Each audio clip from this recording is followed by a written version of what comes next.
Selamat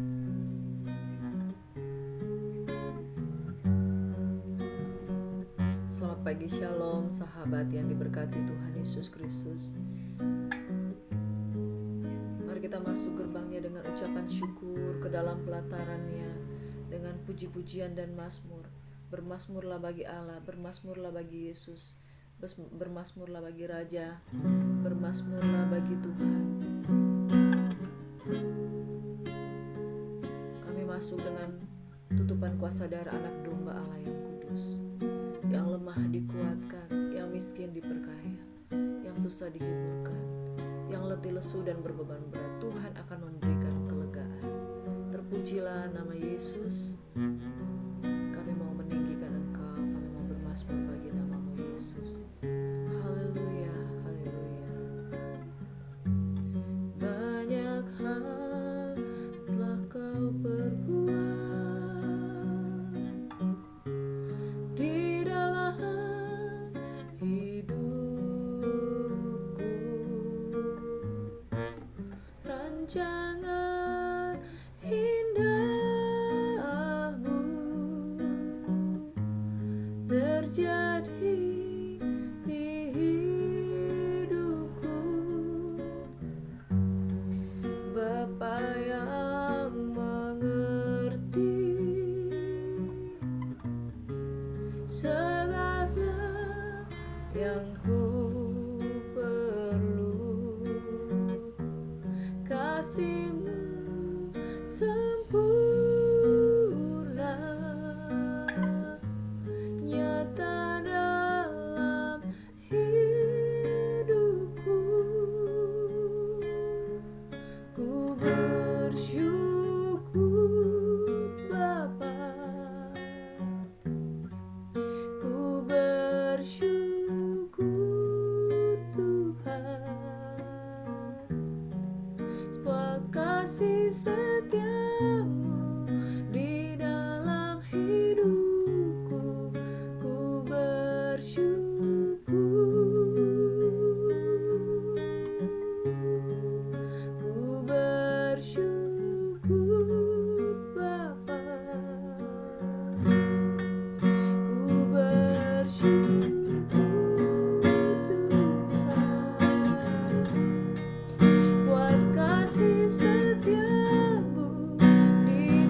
bermasmur bagimu, Kau Allah yang hidup.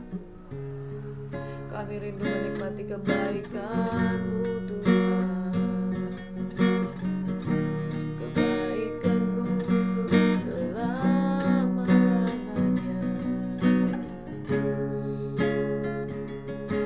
Haleluya,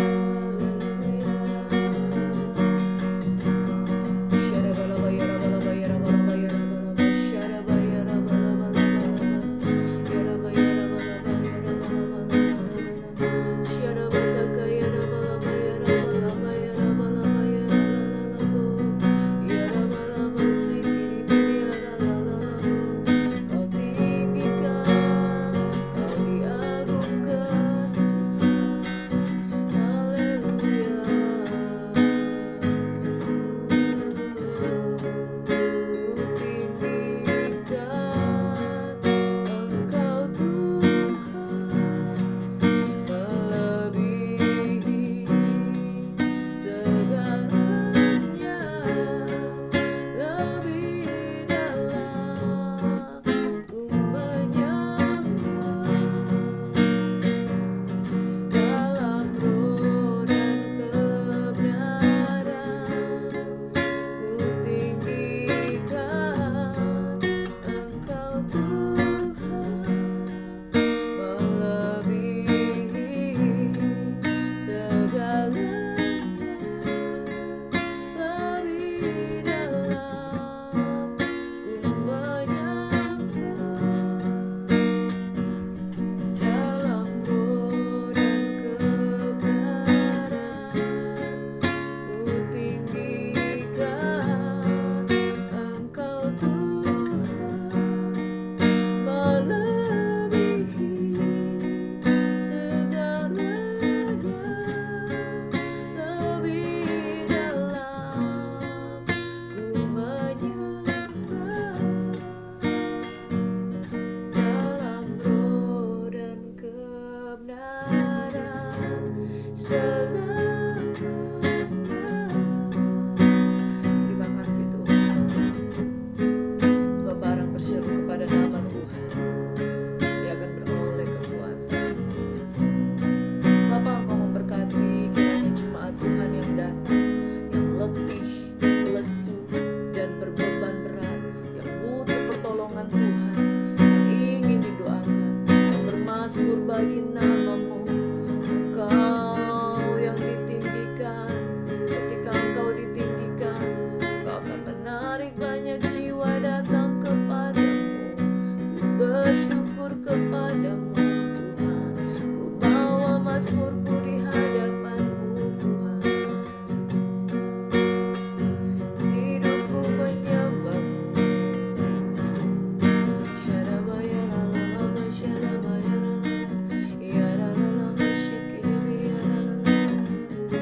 Terima kasih Tuhan, Kau kiranya yang menguatkan hati jemaat yang letih, lesu, dan berbeban berat, yang memiliki pergumulan, yang belum mengalami kelepasan. Ditinggikan, diagungkan. Haleluya Yesus, Engkau Tuhan yang dimuliakan. Haleluya.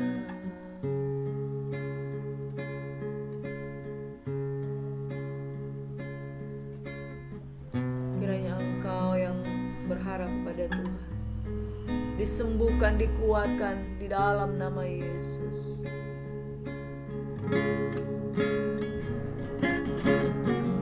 Engkau Tuhan penyembuhku, Engkau Tuhan pemulihku. Kau sembuhkan segala sakitku, Engkau Tuhan penyembuhku.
belajar daripadamu, sebab Engkau lemah lembut dan rendah hati.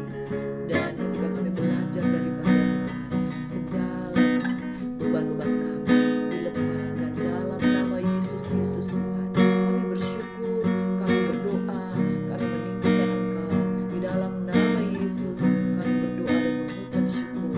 Kami sambut berkat-berkat firman di dalam nama Yesus. Haleluya, haleluya, haleluya. Amin. Terima kasih Tuhan, dalam nama Yesus kami berdoa mengucap syukur. Haleluya, haleluya. Amin. Bapa, terima kasih Tuhan, kami meninggikan nama-Mu. Engkau Allah yang hidup, Engkau Allah yang luar biasa. Kami rindu Tuhan untuk memberikan pujian penyembahan kami yang terbaik, dan segala kemuliaan hanya bagi nama Tuhan. Ketika kami menyembah Engkau, kami meninggikan Engkau Tuhan, maka jiwa kami dipulihkan, jiwa kami diteduhkan di dalam hadirat-Mu, jiwa kami beroleh kelegaan, sebab di dalam puji-pujian ada kuasa, di dalam penyembahan Engkau hadir. Tuhan Yesus, berkati setiap tangan-tangan yang terangkat, yang memuji dan menyembah Engkau. Kiranya Engkau yang memberkati kami dan melindungi kami. Kiranya Engkau Tuhan yang memulihkan keadaan kami. Yang letih, lesu, dan berbeban berat, Tuhan akan memberikan kelegaan. Bapak, kami berdoa untuk orang yang sakit jantung, kami berdoa untuk orang yang sakit ginjal, sakit asam lambung, yang hari-hari ini banyak orang mengalami asam lambung, karena mereka mengalami tekanan-tekanan dan persoalan kehidupan. Tetapi ketika mereka memuji dan menyembah Engkau, asam lambung mereka disembuhkan, sakit jantung, kolesterol, dalam nama Yesus dipulihkan, diabetes semua dipulihkan Tuhan. Dan oleh karena mereka percaya, ketika mereka percaya, maka mereka minum racun maut sekalipun mereka tidak akan mati, tetapi mereka akan dipulihkan oleh karena darah anak domba Allah, darah Yesus Kristus Tuhan, yang menjamah seluruh kehidupan mereka, memulihkan keadaan mereka. Orang-orang benar, orang-orang percaya, ketika engkau percaya, engkau diberi kuasa untuk menjadi anak-anak Allah. Dalam nama Yesus, kerajaan-Mu datanglah, kehendak-Mu jadilah di bumi seperti di surga. Semua yang percaya, semua yang diberkati Tuhan, sama-sama katakan haleluya, amin. Shalom Bapak Ibu sahabat-sahabat GSIS yang diberkati oleh Tuhan Yesus Kristus. Pagi hari ini mari renungkan kasih setia Tuhan. Kasih setia Tuhan lebih daripada hidup. Kebaikannya tetap untuk selama-lamanya. Saudara yang diberkati, kemarin kita sudah belajar tentang apa itu apologetika dan perjalanan para rasul berapologetika. Sekali lagi, apologetika itu berasal dari kata Yunani, yaitu apologia, yang bermakna pembelaan iman. Di dalam 1 Petrus 3 ayat 15, siap sedialah kamu memberikan pertanggungan jawab atas imanmu. Ketika seorang mempertanyakan imanmu tentang Tuhan, maka engkau mampu menjelaskan, engkau mampu mengabarkan tentang Injil yang benar, engkau mampu menjabarkan tentang pengajaran yang benar tentang Yesus Kristus, sehingga ada orang-orang diyakinkan oleh karena kebenaran yang engkau sampaikan. Pertanggungjawaban iman itu, itulah penginjilan kita. Dan saudara, di dalam kitab Kisah Para Rasul, itu berbicara tentang kisah Roh Kudus, kisah kuasa Roh Kudus. Tapi itu berbicara juga tentang keberanian para rasul memberikan pertanggungan jawab, keberanian para rasul untuk menginjil, keberanian para rasul untuk mempraktekkan gaya hidup di dalam takut akan Tuhan, keberanian para rasul untuk menceritakan tentang perbuatan-perbuatan Yesus yang ajaib kepada orang-orang Yahudi yang menantikan Mesias tetapi justru tidak mengenal Mesias. Nah, saudara yang diberkati oleh Tuhan Yesus Kristus, sudah berapa lama kita menjadi orang percaya? Sudah berapa lama kita menjadi orang Kristen? Rasul-rasul yang diangkat dari murid-murid Yesus, mereka berjalan bersama dengan Yesus 3,5 tahun. Lalu ditambah dengan 120 hari mereka menanti-nantikan Tuhan. Dan detik itu ketika mereka menyaksikan tentang kematian, kebangkitan, kenaikan Tuhan Yesus Kristus, dan mereka percaya menerima Roh Kudus, mereka diubahkan menjadi seorang apologet atau pembela iman Kristus yang dengan penuh keberanian memberitakan Injil. Nah, saudara, saya mau katakan begini, tidak dibutuhkan waktu yang lama untuk saudara menjadi orang yang teguh dan percaya. 3,5 tahun para rasul itu menyaksikan tentang perbuatan Yesus yang ajaib. Di dalam kurun waktu 3,5 tahun, mereka menerima pencurahan Roh Kudus, dan kemudian mereka menjadi apologet atau penginjil-penginjil yang luar biasa yang mempertahankan iman. Bahkan mereka mempertahankan sampai mereka mati. Nah, saudara, tidak dibutuhkan waktu yang lama untuk seharusnya kita menjadi orang-orang Kristen yang radikal. Orang-orang Kristen yang rela mati untuk memberitakan Injil. Orang-orang Kristen yang rela untuk berjuang untuk memperkatakan kebenaran. Sehingga ketika pembelaan iman Kristen itu terjadi, banyak jiwa-jiwa yang kemudian dibawa untuk percaya kepada Yesus. Saudara, ada salah satu orang perwira yang bukan dari orang Yahudi, yaitu bernama Cornelius. Tetapi ketika seseorang yang sangat baik ini, perwira yang bukan agama Yahudi, dia berdoa dengan sungguh-sungguh, dia bersedekah dengan sungguh-sungguh, maka Tuhan melawat Simon Petrus. Tuhan melawan Petrus dan mengatakan bahwa eh, ini ada makanan haram yang biasanya dia tidak makan, tetapi Tuhan katakan makanlah. Nah, saudara yang diberkati, yang kemudian pesan ini ternyata adalah keselamatan bagi semua orang. Keselamatan juga terjadi bagi Cornelius, perwira yang baik hati itu, dan dia bukan berasal dari bangsa Yahudi. Dari situ, Petrus mendapat panggilan bahwa Tuhan juga mengasihi bangsa-bangsa lain. Dan kemudian mulai bangsa-bangsa lain diinjili. Lebih banyak lagi orang-orang percaya. Sehingga di Antioquia, orang-orang pertama kali disebut sebagai orang Kristen. Karena banyak orang mulai menjadi pengikut Yesus, mulai menjadi pengikut Yesus, mulai jadi pengikut Yesus. Saudara, pesan Tuhan pada pagi hari ini yang saya mau sampaikan, jangan takut menjadi orang percaya. Setelah kita menjadi percaya, kita punya tugas, yaitu memberitakan Injil kemuliaan, Injil damai sejahtera bagi semua orang. Oleh sebab itu, persiapkan dirimu untuk mengerti firman. Persiapkan dirimu untuk memberitakan Injil dengan pembelaan iman yang bisa dipertanggungjawabkan dengan hidup yang benar, yang kudus di hadapan Tuhan. Kisah para rasul mengisahkan tentang kisah perbuatan-perbuatan yang ajaib dari Roh Kudus. Tapi ingat saudara, perbuatan-perbuatan ajaib dari Roh Kudus tidak akan mungkin terjadi jikalau para rasul itu tidak siap. Karena mereka siap, mereka mau dipakai oleh Tuhan. Itu sebabnya Roh Kudus berkarya di dalam kehidupan mereka. Saudara, Stefanus mati dibunuh. Dan Saulus pun menyetujui bahwa Stefanus mati dibunuh sebagai martir. Mengapa Stefanus dibunuh? Karena dia berapologet. Dia memperjuangkan iman Kristen. Dia menyampaikan tentang kebenaran Mesias yang lahir di tengah-tengah bangsa Yahudi, tetapi bangsa Yahudi tidak menerima dia. Itu sebabnya bangsa Yahudi menganiaya dia, dan kemudian dia mati sebagai martir. Saudaraku yang diberkati oleh Tuhan Yesus Kristus, untuk menjadi orang percaya tidak mudah. Kita harus mempertanggungjawabkan iman percaya kita. Dan kadang kita tidak bisa diterima oleh semua lingkungan. Tapi satu hal yang saya mau katakan, saudara. Ketika kita menerima Roh Kudus, kita diberi kuasa dan keberanian untuk berkata-kata. Dan kita harus bertanggung jawab dengan iman yang kita miliki. Kalau kita katakan, saya pengen diurapi, saya pengen menerima kuasa Roh Kudus. Untuk apa, saudara? Saudara menerima kuasa Roh Kudus untuk bersaksi. Firman Tuhan katakan, tetapi kamu akan menerima kuasa ketika Roh Kudus turun ke atas kamu, dan kamu akan menjadi saksiku di Yerusalem, Yudea, Samaria, sampai ke ujung bumi. Diurapi untuk menjadi berkat. Amin. Bukan diurapi hanya sekedar diberkati, bukan diurapi hanya sekedar kita merasakan hadirat Tuhan dan setelah itu that's it. Kita diurapi untuk menjadi saksi. Pesan Tuhan yang sangat kuat di dalam kisah para rasul. Engkau diurapi untuk menjadi saksi. Engkau diurapi untuk menjadi berkat. Engkau diurapi menerima kuasa Roh Kudus, menjadi percaya untuk diutus saudara. Amin. Saudara yang hari ini datang dengan letih lesu dan berbeban berat, jangan engkau menjadi tawar hati. Yang pertama, engkau diurapi untuk dipulihkan.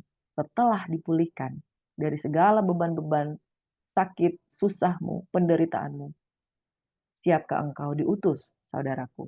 Amin. Mari kita siapkan hati untuk masuk di dalam kebenaran firman Tuhan.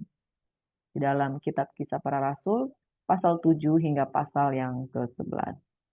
Kitab Kisah Para Rasul ini ditulis oleh Tabib Lukas. untuk dia sampaikan kepada Theophilus yang menunjukkan pembelaan-pembelaan iman orang percaya yang diurapi.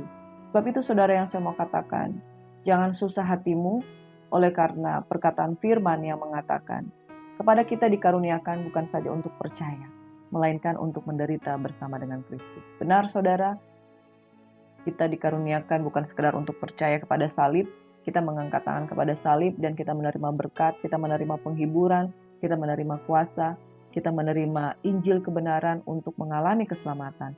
Tapi sesudah dari itu, kita dikaruniakan bukan sekedar untuk percaya, tetapi untuk menderita bersama Kristus. Tetapi penderitaan yang kita alami bukan seperti penderitaan yang dialami oleh dunia ini. Penderitaan yang dialami dunia ini karena penderitaan karena dosa.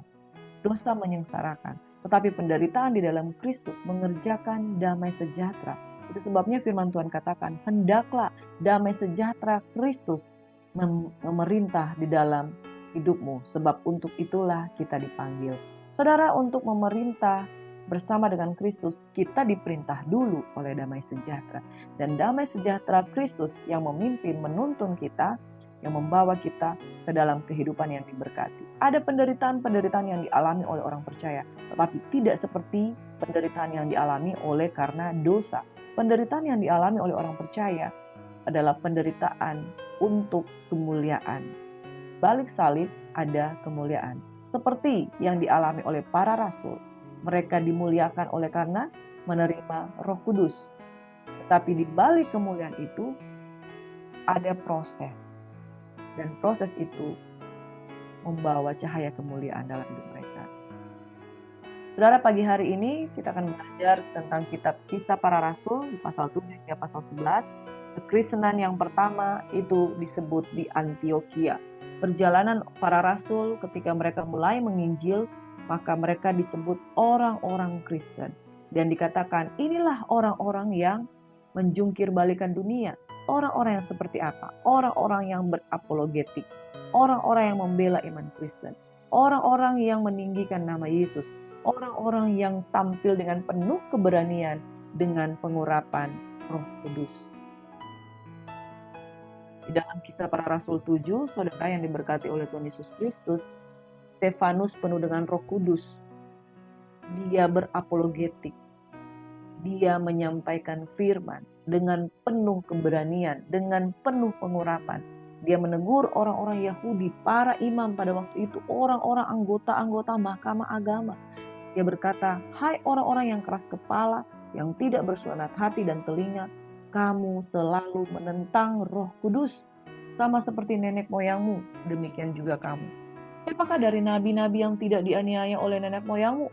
Bahkan mereka membunuh orang-orang yang lebih dahulu memberitakan tentang kedatangan orang benar yang sekarang telah kamu khianati dan kamu bunuh. Kamu telah menerima hukum Taurat yang disampaikan oleh malaikat-malaikat, akan tetapi kamu tidak menurutinya. Ketika anggota-anggota mahkamah agama itu mendengar semuanya itu, sangat tertusuk hati mereka, maka mereka menyambutnya dengan gertakan gigi. Bapak Ibu Saudara yang diberkati oleh Tuhan Yesus Kristus, Stefanus dengan penuh keberanian karena diurapi oleh Roh Kudus berkata, hai orang-orang yang keras kepala, yang tidak bersunat hati dan telinga, kamu selalu menentang Roh Kudus. Saudaraku yang diberkati, oleh karena mereka menentang Roh Kudus, mereka tidak bisa melihat kebenaran. Saudara, Roh Kudus dicurahkan bagi orang yang mau, bagi orang yang percaya, bagi orang yang sungguh-sungguh mau datang kepada Tuhan. Tapi pemuka-pemuka agama Yahudi pada waktu itu menolak kebenaran dan mereka menentang kuasa Roh Kudus. Saudara, orang-orang yang menentang kuasa Roh Kudus, dia akan memiliki hati yang keras, tidak bersunat hati maupun tidak bersunat telinga. Dan orang-orang yang menentang Roh Kudus tidak akan mengalami kuasa di dalam hidupnya. Nah, ketika mereka mendengar itu sangat tertusuk hatinya. Jadi saudara, jangan heran kalau kita menyampaikan firman, terus firman itu mental, karena mereka menolak Roh Kudus. Barang siapa mendukakan Roh Kudus, dia melakukan dosa yang sangat. Barang siapa menentang Roh Kudus, pekerjaan roh. Bahkan orang berkata, wah orang ini mabuk anggur manis. Ya, mereka menyindir orang-orang yang kepenuhan Roh Kudus. Saudara berada di tengah lingkungan yang tidak mau percaya dengan Roh Kudus. saudara juga tidak akan mengalami kuasa. Mari saudara, jangan menolak Roh Kudus. Sebab Roh Kudus adalah Allah itu sendiri. Nah, ketika anggota-anggota mahkamah mendengar itu, mereka sangat tertusuk hatinya. Maka mereka berikhtiar untuk membunuh Stefanus. Tetapi Stefanus yang penuh dengan Roh Kudus menatap ke langit, lalu kemudian melihat kemuliaan Allah dan Yesus berdiri di sebelah kanan Allah. Lalu katanya, sungguh aku melihat langit terbuka dan anak manusia berdiri di sebelah kanan Allah. Maka berteriak-teriaklah mereka dan sambil menutup telinga serentak menyerbu dia. Mereka menyeret dia keluar kota, lalu melemparinya. Dan saksi-saksi meletakkan jubah mereka di depan kaki seorang muda yang bernama Saulus. Sedang mereka melemparinya, Stefanus berdoa. Katanya, ya Tuhan Yesus, terimalah rohku. Sambil berlutut ia berseru dengan suara nyaring, Tuhan, janganlah tanggungkan dosa ini kepada mereka. Dan dengan perkataan itu meninggallah ia. Saudaraku yang diberkati oleh Tuhan Yesus Kristus, Stefanus adalah martir pertama yang dibunuh pada waktu mereka mulai memberitakan Injil bagi orang-orang Yahudi. Dan saudaraku yang diberkati, saya mau katakan seperti ini. Perjuangan kita belum sampai mencucurkan darah. Perjuangan kita di dunia ini mungkin kita ada masalah-masalah keluarga, masalah-masalah pribadi. Yang paling banyak sekali, iblis suka menyerang keluarga-keluarga Kristen. Iblis suka mengintimidasi keluarga-keluarga Kristen. Akhirnya yang seorang kehilangan kesabaran kepada yang lainnya. Yang suami kehilangan kesabaran kepada istri, yang istri mencurigai suami, kemudian terjadi pertengkaran satu dengan yang lain, anak-anak tidak rukun, dan di dalam keluarga itu tidak ada damai sejahtera. Kristus memanggil kita untuk hidup dalam damai sejahtera. Saudaraku yang diberkati oleh Tuhan Yesus Kristus, percayalah, tanpa Roh Kudus di tengah-tengah keluarga, tanpa Roh Kudus di tengah-tengah rumah tangga, itu rumah tangga kita itu seperti di dalam neraka, saudara. Tidak ada damai, tidak ada persekutuan, tidak ada saling pengertian, tidak ada saling pengetahuan untuk saling mendukung satu dengan yang lain. Saudaraku, jika tidak ada Roh Kudus, maka orang akan tertusuk hatinya, saling curiga satu dengan yang lain. Para pemuka Mahkamah Agung, Mahkamah Agama pada waktu itu sangat benci dengan Stefanus oleh karena perkataannya yang mengiris hati mereka. Saudara, tanpa Roh Kudus, perkataan firman Tuhan itu seperti panah yang menusuk jantung kita. Karena kebenaran itu sangat menusuk jantung kita. Oleh sebab itu, saudara, jangan menolak Roh Kudus. Jangan menentang pekerjaan Roh Kudus. Barang siapa menentang Roh Kudus, dia sedang menentang Allah. Pekerjaan Roh adalah melembutkan hati kita, supaya kita menerima firman dengan roh yang lemah lembut. Mengapa Stefanus dianiaya? Karena ada orang-orang yang tidak mau percaya Roh Kudus. Kenapa Stefanus dibunuh dengan tanpa belas kasihan? Karena orang yang tidak percaya dengan kuasa Injil, orang yang tidak percaya dengan kuasa Roh Kudus, jika dia melakukan dosa, dia tidak tahu apa yang dia perbuat. Itu sebabnya Stefanus berdoa, Tuhan Yesus, terimalah rohku. Dia tidak berkata, Tuhan Yesus, terimalah tubuhku. Sebab tubuh manusia itu akan binasa di bumi. Tetapi surga menerima roh manusia yang sudah dipulihkan. Roh manusia yang sudah mengalami yang namanya kelahiran baru. Sambil berlutut, Stefanus berseru dengan nyaring, Tuhan jangan tanggungkan dosa ini kepada mereka.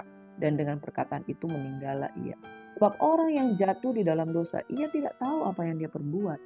Orang yang menentang Roh Kudus, dia tidak sadar bahwa dia sudah menolak kasih karunia. Sebab itu, saudara, pagi hari ini, berserulah kepada Tuhan, percayalah kepada Yesus, percayalah kepada firman. Amin. Isi dari kitab Kisah Para Rasul 7 hingga Para Rasul 11, saudara, berbicara tentang Stefanus yang tadi kita sudah pelajari. Dia seorang martir pertama yang mati syahid oleh karena membela iman. Perkara iman bukan karena Yesus perlu dibela, tidak saudara. Tetapi berbahagialah orang yang tidak malu oleh karena Injil. Berbahagialah orang yang tidak malu mempertahankan iman, sebab Yesus pun tidak malu dengan mereka. Nah, aniaya ini menghasilkan pengembangan. Aniaya ini menghasilkan murid-murid Kristus yang radikal. Dan murid-murid Kristus yang radikal ini membuat orang-orang diyakinkan. Jadi saudara yang diberkati, kalau kita sendiri tidak yakin dengan iman kita, bagaimana mungkin kita bisa memperkenalkan iman kita kepada orang lain? Orang-orang Kristen yang baru mengalami pertobatan sangat penting untuk mempelajari kitab Kisah Para Rasul ini. Sebab kita dipanggil bukan sekedar supaya kita menerima mujizat, bukan sekedar supaya kita menerima kesembuhan. Ketika Yesus berkhotbah di atas bukit, 5.000 orang laki-laki yang mendengarkan firman Tuhan. Mereka mendengarkan firman Tuhan dan mereka mendengarkan ucapan bahagia yang diajarkan Tuhan Yesus Kristus, dan mereka di sana dengan tujuan supaya mereka sembuh. Mereka ada di sana dengan tujuan supaya mereka bisa melihat mujizat. Mereka ada di atas bukit dengan tujuan supaya bisa mendengarkan firman dan kemudian mengalami mujizat kesembuhan daripada Tuhan. Tapi ketika Yesus memperkenalkan dirinya sebagai roti hidup, maka banyak di dalam Yohanes 6 ayat 66. Perkataan ini keras. Itu sebabnya siapa yang dapat tahan mendengarnya. Mulai dari saat itu banyak murid-murid Tuhan meninggalkan dia. Jadi bukan perkara 1-2 kali ada orang-orang percaya meninggalkan gereja, ada orang-orang percaya meninggalkan pelayanan, ada orang-orang percaya meninggalkan persekutuan. Yesus saja ketika dia berkata-kata dengan keras, murid-murid langsung tinggalkan. Yohanes 6 ayat 66. 6, 6, 6, dan bilangan itu adalah bilangan manusia. Tidak usah heran dengan orang-orang Kristen yang lemah dan mulai meninggalkan iman kepercayaan. Karena apa? Mereka tidak sanggup mendengar perkataan-perkataan yang keras. Sama seperti di dalam Kisah Para Rasul 7 yang tadi. Orang-orang dari mahkamah agama sangat tertusuk hatinya. Kenapa? Karena mereka menentang pekerjaan roh. Orang yang menentang pekerjaan roh, hatinya tidak dibaharui seperti di dalam Yehezkiel 36 ayat 26 dan 27, yaitu diberikan hati yang baru. Karena mereka bertahan dengan hati yang lama, tanpa kelahiran baru, tanpa Roh Kudus menjamah kehidupan mereka. Hati yang keras, hati yang kaku tidak akan bisa menerima kebenaran dan tidak akan pernah bisa menerima perubahan. Itu sebabnya orang yang tidak bisa menerima perubahan tidak bisa mengalami yang namanya kuasa penginjilan daripada Tuhan. Penganiayaan menghasilkan pengembangan. Oleh karena ada orang-orang yang percaya, berapologetika, memberitakan Injil kebenaran, dan mempertahankan iman dengan penuh keberanian. Bahkan Stefanus dikatakan dengan penuh keberanian. Ada Saulus di sana. Saudara, ada Saulus atau seseorang yang kemudian menjadi Paulus. Orang-orang Yahudi itu menyeret dia keluar kota, melemparinya, dan saksi-saksi meletakkan jubah mereka di depan kaki seorang muda yang bernama Saulus. Saulus yang kemudian berubah menjadi Paulus. Saulus ini adalah penganiaya orang-orang Kristen pada waktu itu. Saudaraku yang diberkati oleh Tuhan Yesus Kristus, oleh karena pengurapan Roh Kudus, orang Kristen dengan berani mengalami penganiayaan. Di dalam penganiayaan menghasilkan pengembangan, menghasilkan pelipat gandaan, multiplikasi. Orang-orang percaya semakin tersebar di seluruh Yudea dan Samaria. Tergenapilah apa yang difirmankan oleh Tuhan. Tetapi kamu akan menerima kuasa apabila Roh Kudus turun ke atas kamu, maka kamu akan menjadi saksiku di Yerusalem, Yudea, Samaria, dan sampai ke ujung bumi. Saudaraku, pergerakan Tuhan diawali dengan percaya, kemudian menerima Roh Kudus, kemudian diutus dan menginjil. Orang-orang percaya yang baru mulai bertobat, hendaklah mempelajari kitab Kisah Para Rasul ini. Engkau dipanggil bukan cuma sekedar untuk diberkati, tetapi engkau dipanggil untuk diutus, bahkan untuk menderita bagi Kristus, penderitaan yang membawa pada kemuliaan. Selanjutnya ada seorang bernama Filipus yang melayani seorang sida-sida dari Ethiopia. Pelayanan Filipus, dia melayani seorang sida-sida dari Ethiopia, dan ketika dia memperkatakan Injil, dia berapologetika, sekali lagi, dia memberitakan Injil, maka sida-sida dari Ethiopia itu percaya dan memberi diri dibaptis. Kemudian ada Saulus dari Tarsus, dia seorang penganiaya, dan dia adalah saksi di mana dia melihat juga Stefanus dibunuh. Dia seorang penganiaya, tetapi Tuhan melawat dia. 3 hari dia mengalami kebutaan, dan setelah selaput di matanya itu gugur, dia kemudian menjadi percaya dengan sungguh-sungguh. Dan ketika Ananias mengingatkan dia untuk mengatakan bahwa dia dipanggil bukan sekedar untuk menderita, tetapi untuk memberitakan Injil kepada bangsa-bangsa lain. Selanjutnya kekristenan mulai tersebar di kalangan orang yang bukan Yahudi. Petrus melayani di Lida dan Yope. Dia mencelikkan mata orang yang buta. Dia melayani Dorcas, menyembuhkan orang yang sakit. Dia melayani Cornelius. Dan keselamatan mulai terjadi bagi bangsa-bangsa di luar bangsa Yahudi. Pelayanan Petrus di Kaisaria, kemudian dia melaporkan kepada para rasul di Yerusalem. Dan dia menyatakan, mulai saat ini saya sudah dipanggil untuk melayani. Karena saya melihat 3 kali penglihatan, Tuhan mengizinkan untuk menjamah makanan yang haram. Padahal selama ini dia tidak pernah menjamah makanan yang haram. Dan kemudian Tuhan menyatakan, layanilah Cornelius, dan Cornelius sekeluarga dibaptis. Mulai saat itu laporan Petrus kepada gereja di Yerusalem dan tindakannya disetujui para rasul dan diteguhkan oleh para rasul, maka Injil mulai dikenal bagi bangsa-bangsa. Dan Antioquia adalah gereja yang bukan Yahudi pertama diadakan di sana, yaitu orang-orang yang sepakat bahwa Yesus Kristus adalah Tuhan. Antioquia adalah tempat di mana orang-orang pertama kali disebut sebagai Kristen. Orang-orang yang percaya kepada Kristus, orang-orang yang disebut sebagai eklesia. Orang-orang yang dipanggil keluar dari tidak percaya kepada terang Tuhan yang ajaib. Nah, sekali lagi, apologetika adalah pembelaan iman. Oleh karena berapologetika, orang-orang percaya, rasul-rasul penuh dengan keberanian. Jadi saudara, kita harus berapologetika di mana-mana. Kita harus melakukan pembelaan iman kemana-mana. Dan apologetika ini adalah kekuatan untuk memberitakan penginjilan. Apologetika untuk berani membuat perbedaan yang benar dengan dasar yang teguh. Kita nggak bisa juga berapologetika dengan tanpa pengetahuan, sebab umatku binasa karena tidak mengenal Allah. Tetapi mengenal Allah dulu, menerima kuasa firman, kemudian kita mampu untuk memberitakan Injil yang memberikan bukti-bukti rasional bahwa Yesus hidup, Yesus anak Allah, dan memberitakan Injil kepada bangsa-bangsa yang tidak mengenal Allah. Saudaraku yang diberkati oleh Tuhan Yesus Kristus, di dalam Kisah Para Rasul, Saulus dipanggil untuk memberitakan Injil. Saudara, 3 hari lamanya ia tidak dapat melihat. Nah, Saulus ini punya histori, dia selalu mengancam, membunuh murid-murid Tuhan. Ia menghadap imam besar, bahkan dengan beraninya dia meminta surat kuasa untuk dibawa kepada majelis-majelis Yahudi di Damsyik, supaya jika ia menemukan laki-laki atau perempuan untuk mengikuti jalan Tuhan, ia tangkap dan bawa mereka ke Yerusalem. Nah, dalam perjalanan ke Damsyik, ketika ia sudah dekat, tiba-tiba cahaya memancar dari langit mengelilingi dia. Ia rebah ke tanah dan kedengaran olehnya suatu suara yang berkata kepadanya, Saulus, Saulus, mengapakah engkau menganiaya aku? Jawab Saulus, siapakah engkau Tuhan? Akulah Yesus yang kau aniaya itu. Tetapi bangunlah dan pergilah ke dalam kota. Di sana akan dikatakan kepadamu apa yang harus kau perbuat. 3 hari lamanya ia tidak dapat melihat, dan 3 hari lamanya ia tidak makan dan minum. Jawab Ananias, Tuhan, dari banyak yang telah kudengar tentang orang itu, betapa banyaknya kejahatan yang dilakukannya terhadap orang-orang kudus-Mu di Yerusalem. Dan ia datang kemari dengan kuasa penuh dari imam-imam kepala untuk menangkap semua orang yang memanggil nama-Mu.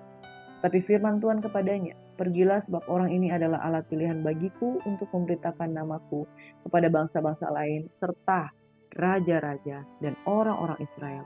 Aku sendiri akan menunjukkan kepadanya betapa banyak penderitaan yang harus ia tanggung oleh karena namaku. Dan benar saudara, ketika Saulus berubah menjadi Paulus, dipanggil Yesus, dia berpindah-pindah dari satu penjara kepada penjara yang lainnya.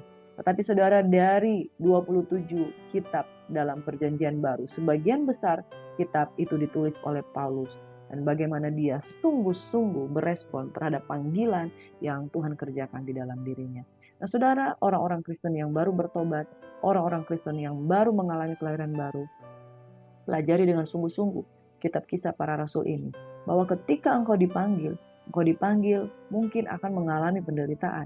Tetapi penderitaan oleh karena nama Yesus tidak sebanding dengan penderitaan oleh karena dosa. Dan penderitaan oleh karena nama Yesus adalah penderitaan yang mengerjakan keselamatan dengan takut dan gentar.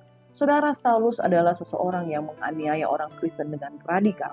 Tetapi ketika dia lahir baru, dia bertemu dengan Tuhan secara pribadi, dia menjadi orang percaya yang sangat radikal.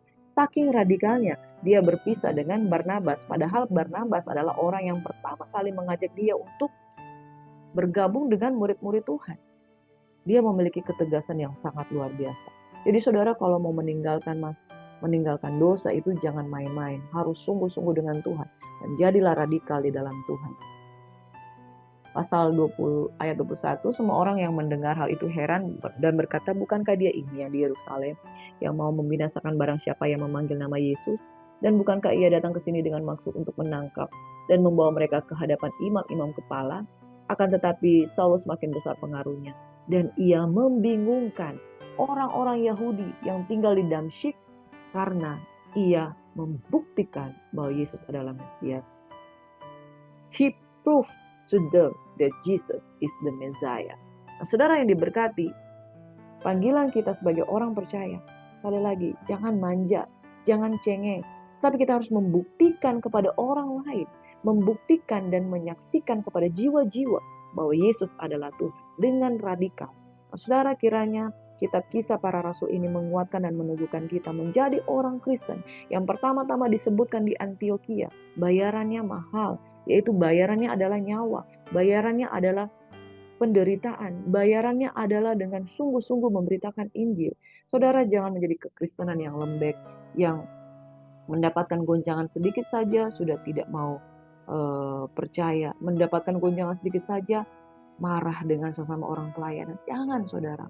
Saulus pertama kali dia memperkenalkan diri kepada orang Kristen, dia hampir saja ditolak karena banyak orang yang nggak percaya. Ini orang yang menganiaya, kenapa tiba-tiba bergabung dengan kami? Bahkan dia menjadi buta, saudara. Nah, saudara yang diberkati oleh Tuhan Yesus Kristus, pagi hari ini, kalau engkau merasa mendapat panggilan sebagai orang percaya untuk memberitakan Injil, jadilah kuat, radikallah dengan Tuhan. Kalau mau hidup dengan Tuhan, sungguh-sungguh tinggalkan masa lalu. Tinggalkan bagaimana engkau dulu menganiaya orang-orang Kristen dalam tanda kutip. Saulus betul-betul meninggalkan masa lalunya. Sebabnya dia membuat kebingungan.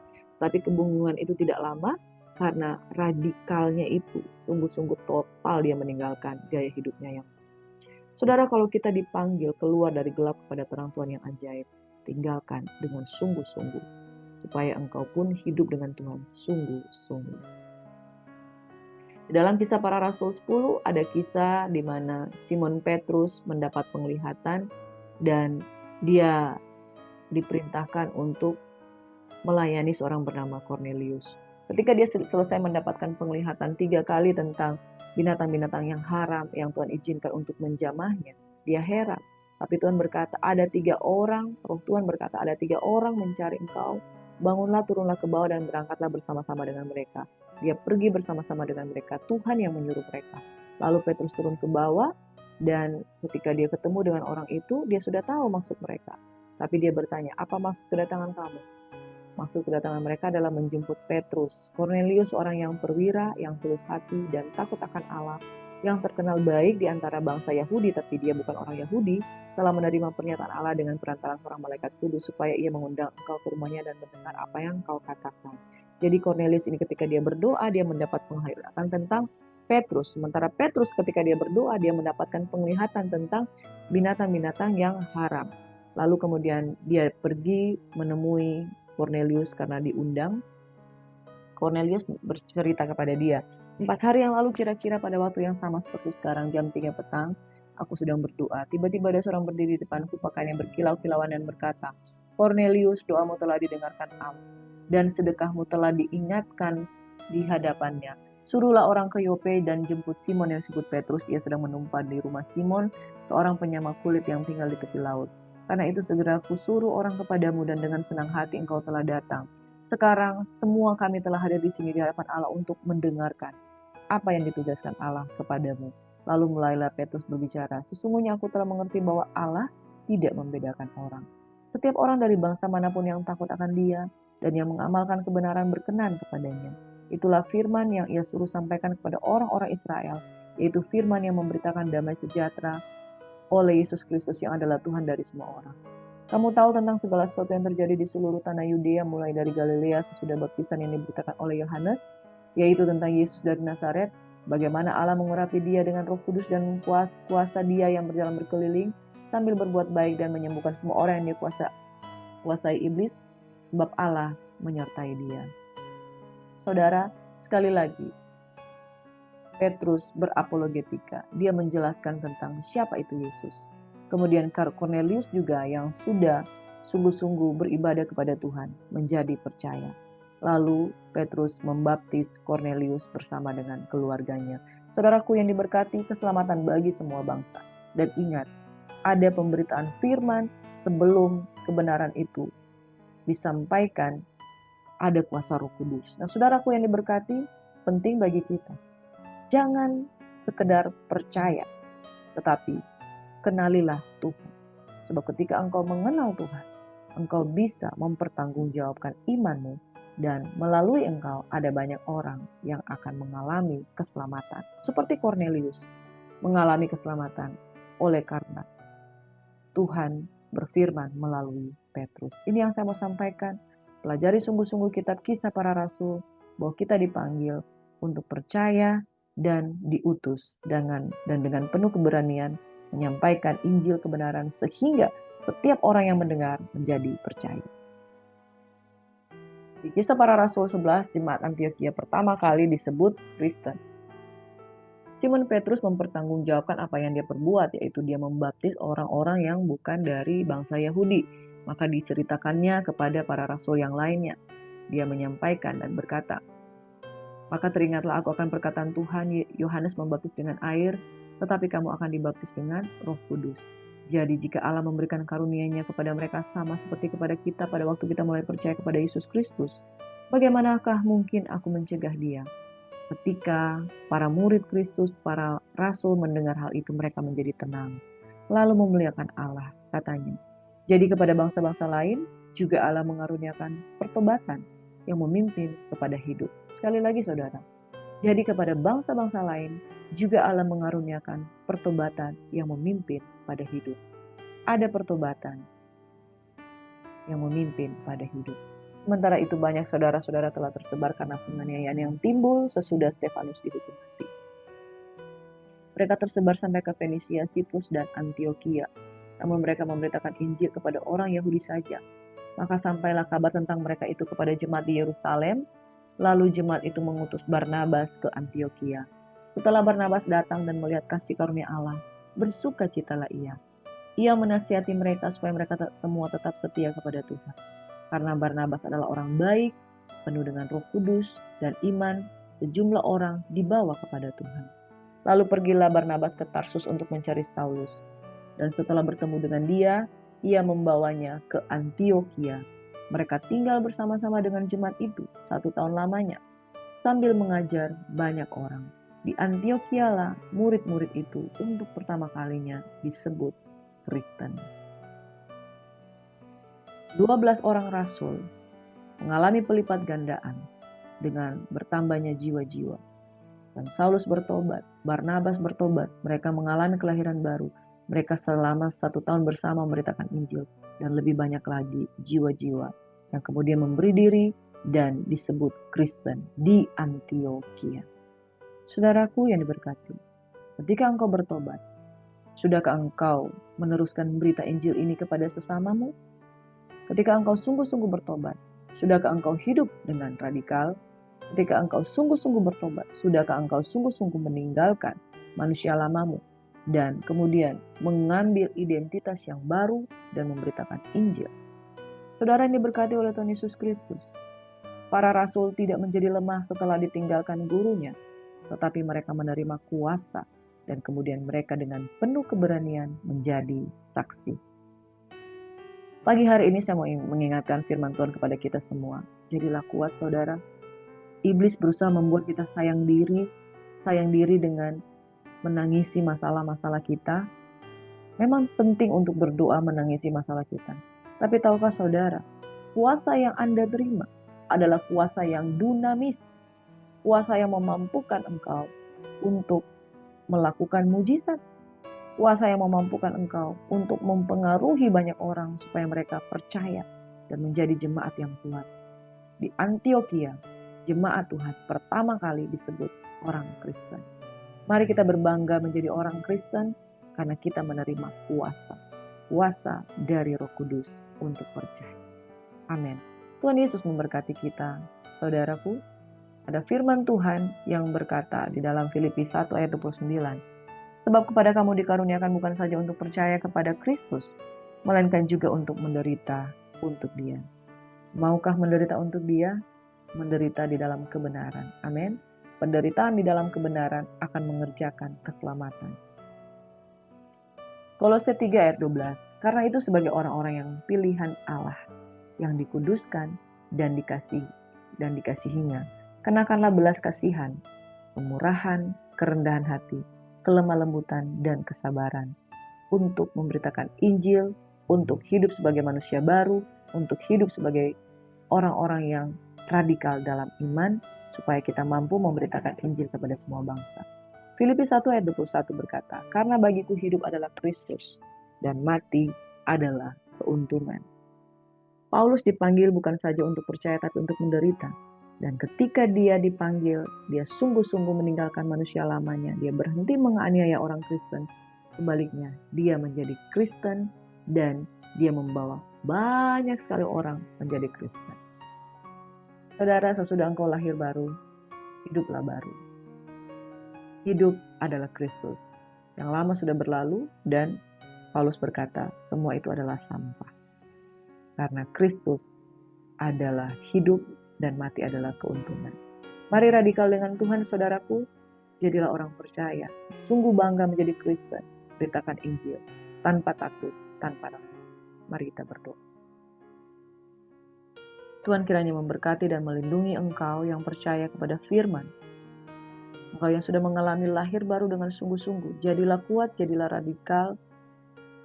Belajar firman Tuhan, mengenal Tuhan dengan sungguh-sungguh. Dan beritakan Injil dengan penuh keberanian. Bela iman dengan penuh rasa tanggung jawab. Supaya orang-orang yang melihat hidupmu yang kudus menjadi malu. Oleh karena Injil yang engkau beritakan lewat hidupmu. Kau menerima kuasa Roh Kudus. Engkau dipanggil untuk percaya. Engkau dipanggil untuk menderita di dalam kemuliaan. Tetaplah kerjakan keselamatan Tuhan dengan yang sudah Dia berikan dengan takut dan gentar. Dan percayalah, engkau adalah orang-orang yang diurapi, orang-orang yang diberkati, orang-orang yang kuat. Tuhan kiranya memberkati dan melindungi engkau. Tuhan menyinari engkau dengan wajahnya dan memberikan engkau kasih karunia. Tuhan menghadapkan wajahnya kepadamu, memberikan engkau damai sejahtera. Diberkatilah keluar masukmu. Diberkatilah kehidupan radikal melayani Tuhan. Dalam nama Yesus, Tuhan akan berucap syukur. Shalom, selamat melayani. Tuhan Yesus memberkati, and God bless you.